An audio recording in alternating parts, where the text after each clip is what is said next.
they're going to be lifting in a couple weeks if anything goes right. It's 8:34. Tomas Manglotnia joins us now live from the island of Saipan. Tomas, good morning, my friend. Good morning, Chris. Yes, more major developments in the impeachment trial of Governor Ralph Torres. Every day seems to bring another day of news in terms of what the future and fate of the executive branch will be after the legislative branch continues its function in this impeachment process. So I wanted to play the story from yesterday. We got a chance to approach the CNMI governor after an event and ask him his thoughts on the quarrel between the House and Senate with regards to the prosecutorial team that the Senate wants instead of the one prosecutor that the House wants, rather, instead of the one prosecutor that the Senate says the rules require. So here's that story and what Governor Torres responded to that question with. They have a rules. They have a rules. The House have their own rules. The Senate have their own rules. So we're here to follow the rules. Governor Ralph Torres says he's sticking to the rules when it comes to the playbook outlining his Senate impeachment trial. We pressed the governor if he'd support the Senate, allowing the House to have 5 prosecutors instead of 1 as outlined in the rules. There's a rules that the Senate has, and so I think they have their own rules, and we follow those rules. But that airtight rule book continues to be challenged by the House and the Court of Public Opinion. While House leadership has said they would consider taking the Senate to court as a last resort, a war of words continues to dictate the procedural gridlock, and even the House clerk, Linda Muña, has had enough. Wednesday morning, Muña penned a response to the Senate clerk requesting a 30-day extension until May 6 and not tonight to resubmit the full impeachment record with the deficiencies the Senate found corrected. If the Senate does not accommodate that request, the trial could move forward without an impeachment record or House prosecutor. Muña says the Senate took 11 days to put together their objections. She wrote, "By contrast, I have only 48 hours to correct these deficiencies, which would entail rearranging thousands of documents from dozens of disparate sources. This is an unreasonable and unfair burden for me to complete within such a short time span." Muña also challenged some of the Senate's assertions of deficiencies, saying that the organization of the current record is accurate and reflects the nature of how they were received. She writes, "It would defeat the purpose to have a record which is mechanically organized chronologically, but which separates records which relate to one another and which were received together." Muña also requested being able to work with the Senate staff to parse through the errors on paper. She says complying with the rule by tonight's deadline is simply not feasible.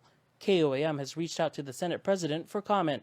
Tomas Manglotnia. So, Chris, we got late developments last night. The CNMI Senate President did, in fact, respond to the House.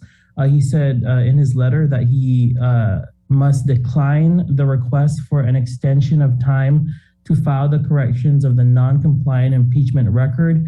He says there's no provision in the Senate rules of impeachment which permit the extension of this deadline. He concludes his letter saying the Senate will proceed with the impeachment process as required by these rules, and any request made to me as a presiding officer, Hofschneider writes, should cite the appropriate provision in the rules which would permit the action requested. And so, Chris, we've been reporting on what this means, and if this is by the book according to the rules, essentially the senator is saying that there will be no House prosecutor or impeachment record moving forward, given that the extension wasn't granted.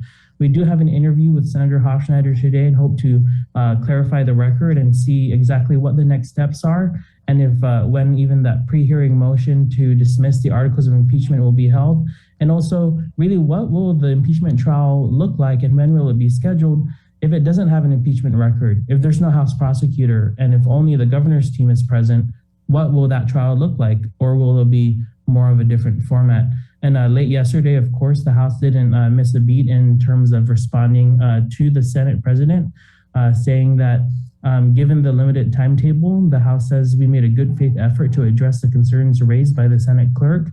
However, we require a reasonable extension of time in order to address all of the issues raised. Despite our best efforts, the House says, the House cannot reorganize over 8,000 pages in 48 hours. The monumental task is simply not feasible. Moreover, what purpose would this total overhaul serve, and for whose benefit? The House says it is our collective hope that the Senate will take up the opportunity to review the impeachment record closely and methodically. If they did so, we are confident the Senate would reach the conclusion that there is sufficient evidence to convict Governor Torres. We also continue to hope for a fair trial before the Senate with the team of House prosecutors appointed by the Speaker. We are ready to fully and vigorously present our case as soon as the Senate is ready to hear it. And so it seems as though the House is still holding out hope.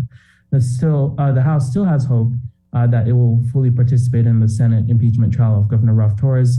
Chris, today we're going to get a better picture tonight on primetime whether or not that will really happen. So stay tuned for that.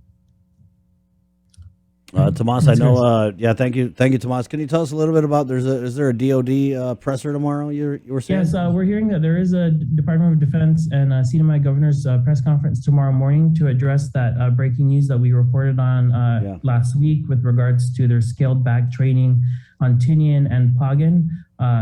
They're right now, according to the Commonwealth Joint Military Training Plan proposal that was amended, they eliminated the use of Pagan for training, and then also they're scaling back their high caliber fire training on Tinian. So that was all through our press release, and hopefully tomorrow we'll get a chance to get more clarity on that as well. So you can look forward to that tomorrow morning. Thank you, Tomas.